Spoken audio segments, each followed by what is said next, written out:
সকালে বেরিয়েছিলাম morning walk করে, এবার আমরা চলে এসেছি আমাদের হোটেলে। তো আমরা গেছিলাম হচ্ছে এই দিকটাতে, আমরা এই দিকটাতে হাঁটতে গেছিলাম। তো এটা হচ্ছে আমাদের হোটেল যেখানে আমরা আছি, থাকবো এখন 3 রাত্রি এখানেই থাকবো।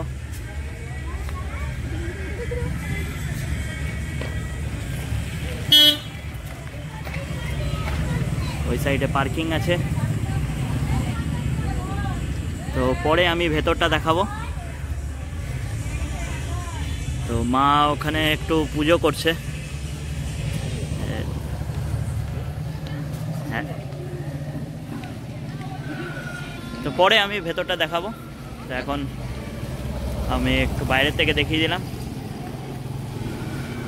গাড়ি কি একটা কিনেছে, এখানে ইউনিক দেখতে পেয়ে এটা কিনেছে। ঠিক আছে, চলো তাহলে পরে আমি ভেতর থেকে দেখিয়ে দেবো। খেজুরের পাতা দিয়ে একটা কিছু কি খেজুরের পাতা দিয়ে কি একটা ফুল খেজুরের পাতা দিয়ে বানিয়েছে। তো এটা হচ্ছে আমাদের হোটেলের রাতের ভিউটা, যেটা বাইরের থেকে আমি দেখাচ্ছি তোমাদের। তো আমরা যে হোটেলটায় আছি সেটা বাইরের থেকে তো তোমাদের দেখিয়েছি। একটু রুম ট্যুরটা করে দিই। একটু রুমটা যেটা নিয়েছি, আমরা যেটা নিয়েছি সেটা হচ্ছে যে দুটো নন এসি রুম নেওয়া হয়েছে। একটা ফার্স্ট ফ্লোরে আছে আর একটা হচ্ছে গ্রাউন্ড ফ্লোরে আছে নিচে। মানে আমরা আছি ফার্স্ট ফ্লোরে আর মা আর বাবা আছে গ্রাউন্ড ফ্লোরে, ঠিক এটার নিচেই। মানে আমি যেই রুমটায় দাঁড়িয়ে আছি ঠিক ওর নিচেই। মা আর বাবা যে রুমটায় রয়েছে, যেটা বললাম দুটোই নন এসি, কিন্তু মাদের রুমে এসি নেই। কিন্তু আমাদের যে রুমটা আছে সেটার মধ্যে এসি আছে, কিন্তু এখন যেহেতু শীতকাল ওটাকে নন এসি বলেই ট্রিট করা হচ্ছে। চলো একটু রুমটা দেখিয়ে দিই তাহলে। তো রুমটা হচ্ছে কিছুটা এরকম, যেখানে একটা ডাবল বেড, ওরা মানে এটা ডাবল বেড ধরা হচ্ছে, কিন্তু এটা ডাবল বেড নয়, এটা ডাবলের থেকে বেশি আছে। কেন তোমরা দেখতেই পাচ্ছ যে 3খানা বালিশ আছে। তো 3টে বালিশ দেখে বোঝাই যাচ্ছে যে এখানে 3জন হচ্ছে আরামসে শুতে পারবে। তো এটা দিয়ে হচ্ছে এন্ট্রেন্স, ঢুকেই হচ্ছে এরকম একটা বেড। তারপরে এখানে রয়েছে একটা আলমারি রয়েছে, যেটা সাথে মিরর রয়েছে, টিভি। এদিকে হচ্ছে একটা জানলা রয়েছে, সাথে বেসিন, আর এখানেও একটা আয়না রয়েছে, এই যে আয়না। এদিকে যে জানলাটা আছে এটা যদি ওপেন করা হয় তাহলে এদিকে হচ্ছে একটা ছোট একটা জঙ্গল থাকবে, জঙ্গল ভিউ বলতে পারো, ফরেস্ট ভিউ। আর এইদিকেও একটা জানলা আছে। এইদিকের যে জানলাটা আছে এটা যদি ওপেন করা হয় তাহলে ওইদিকে হচ্ছে খোলা মাঠ রয়েছে, তো সেটা পাওয়া যাবে। আর এই দিকটায় হচ্ছে বাথরুম। চলো তোমাদের একটু বাথরুমটাও দেখিয়ে দিই। তো বাথরুম অনেক পরিষ্কার, যথেষ্ট পরিষ্কার। কোমোড রয়েছে, গিজারের ব্যবস্থা রয়েছে, যেটা শীতকালে সবথেকে বেশি দরকার।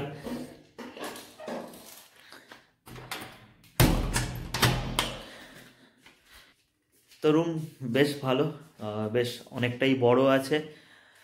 যেটা বললাম যে 3জন যদি আসে, কোনো সময় যদি এরকম হয় যে 3জন মেম্বার আসছে, তো একটা রুম নিলেই হয়ে যাবে। এখানে 3জন ওরা অ্যালাউ করে দেয়, যেহেতু 3জন শোয়া যায়।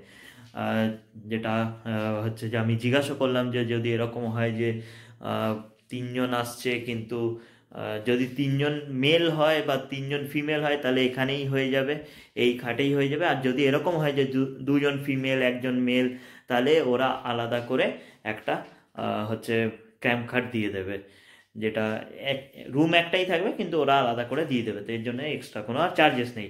আর যেটা বললাম যে আমাদের রুমে হচ্ছে এসি রয়েছে, কিন্তু যেহেতু এখন শীতকাল তো ওটা ট্রিট করা হচ্ছে as a non AC room. এবার এই কি করে বুক করবে সব দেওয়া রয়েছে ডেসক্রিপশন বক্সে। ওকে, চলো। তো ব্রেকফাস্ট করে আমরা বেরিয়ে গেছি সাইট সিন করতে। তো আজকে সাইট সিনে আমরা যেটা যাব হচ্ছে প্রথমে একটা ড্যাম দেখতে যাব। তো সেই ড্যামের নাম হচ্ছে খয়রা বেড়া ড্যাম। তো যেটা তোমরা দেখতেই পাচ্ছ যে বেশ পাহাড়ে ঘেরা একটা ড্যাম। শুধু পাহাড়েই ঘেরা নয়, সবুজ জঙ্গলে ঘেরা এই ড্যাম, পরিষ্কার জল, খুব সুন্দর।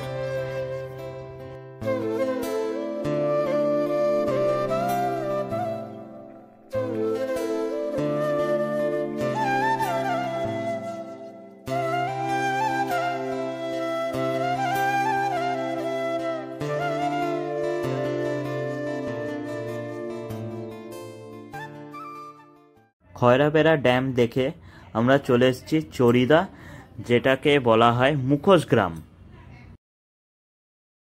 পুরুলিয়ার বিখ্যাত যে নাচ ছৌ নাচ, সেই ছৌ নাচে যে মুখোশ ব্যবহার করা হয়, সেই মুখোশগুলো এই গ্রামেই বানানো হয়।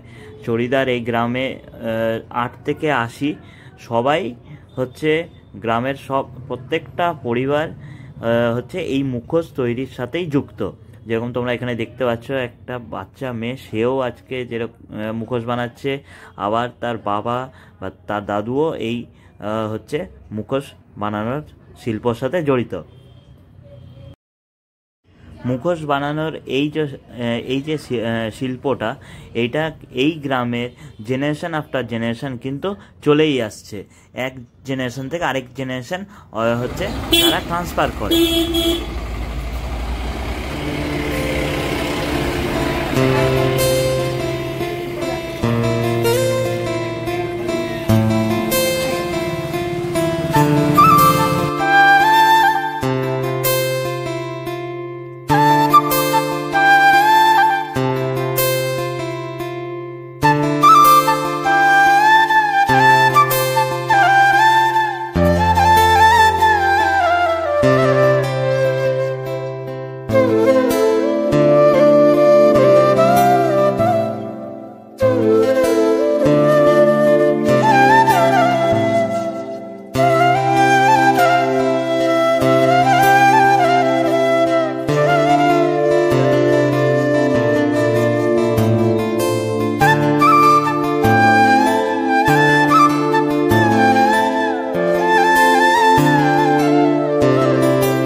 চড়িদা মুখোশ গ্রাম থেকে আমরা এখন চলে এসেছি মাথা ফরেস্ট।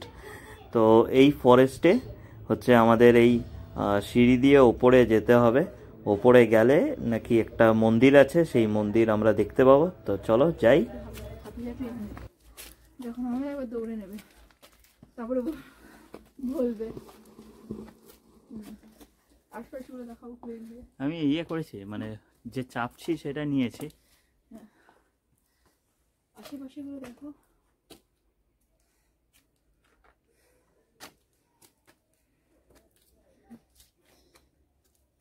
বলবো ওইখান থেকে আমরা আসছিলাম, প্রায় অনেকটাই এসে গেছি, কিন্তু আরো উপরে মানে ওইখানে যেতে হবে, এরকম একটা ব্যাপার।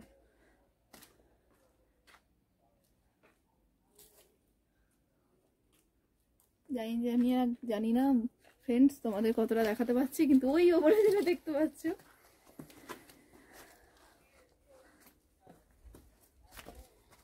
দেখি এখানে তো পাঁচিল নেই একেবারে।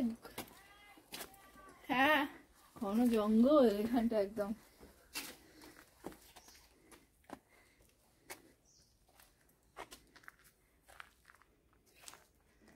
আরও এটা দিয়ে চেপে আরও যেতে হবে ওই উপরে অবধি যাওয়া যায়, কিন্তু ওই উপর অবধি না, বাদিকে গিয়ে পুরোটা সেটা দেখাও।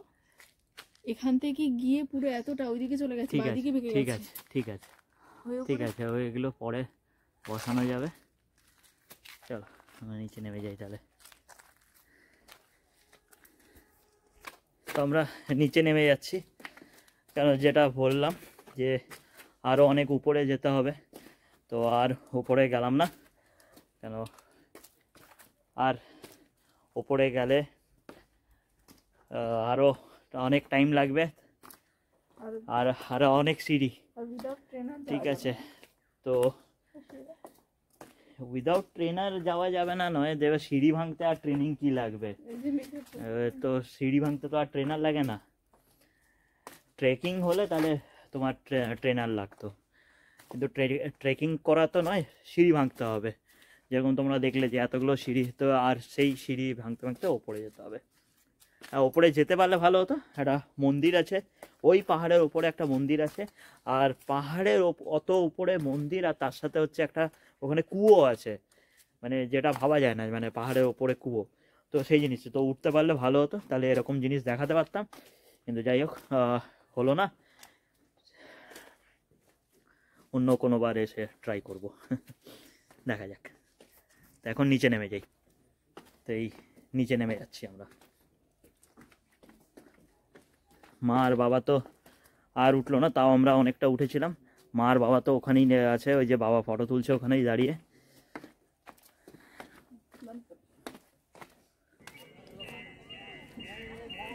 মাতা ফরেস্টে ট্রেকিং করার পরে আমরা এখন চলে এসেছি পাখি পাহাড়।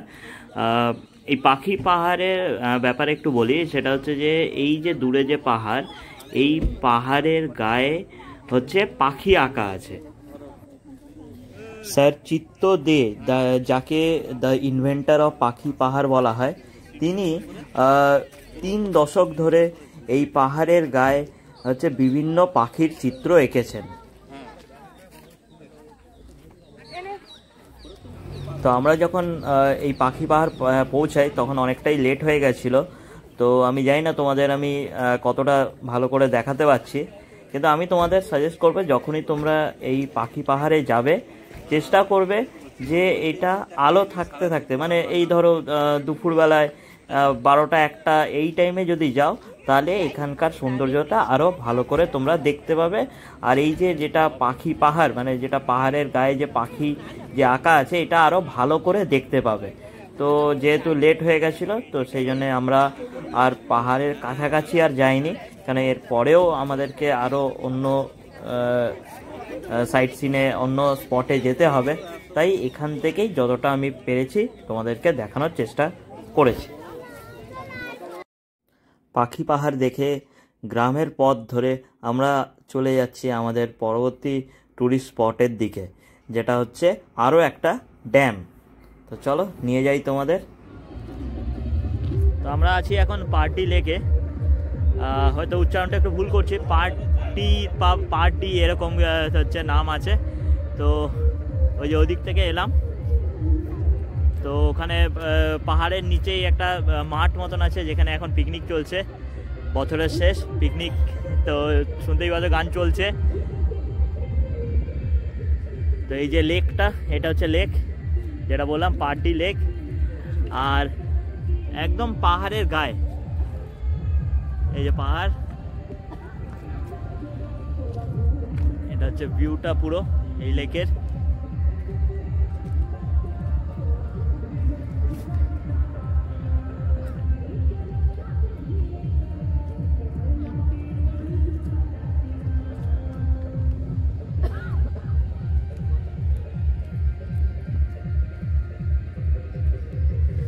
পুরো পাহাড় ঘেরা একটা লেক।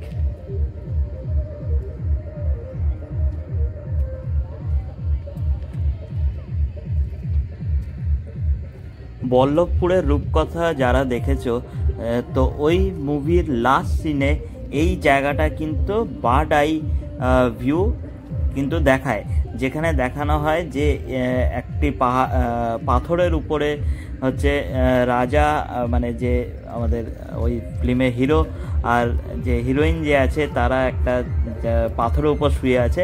তো সেটা কিন্তু এই পার্ডি লেকে। তো বল্লভপুরের রূপকথার লাস্ট সিন এই জায়গাটাই শুধু ওপর থেকে দেখিয়েছিল, বার্ড আই ভিউ। আর আমি তোমাদের সেই জায়গাটাই হচ্ছে নিচ থেকে দেখাচ্ছি।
তো আজকের মতন আমাদের ঘোরা শেষ হয়ে গেছে।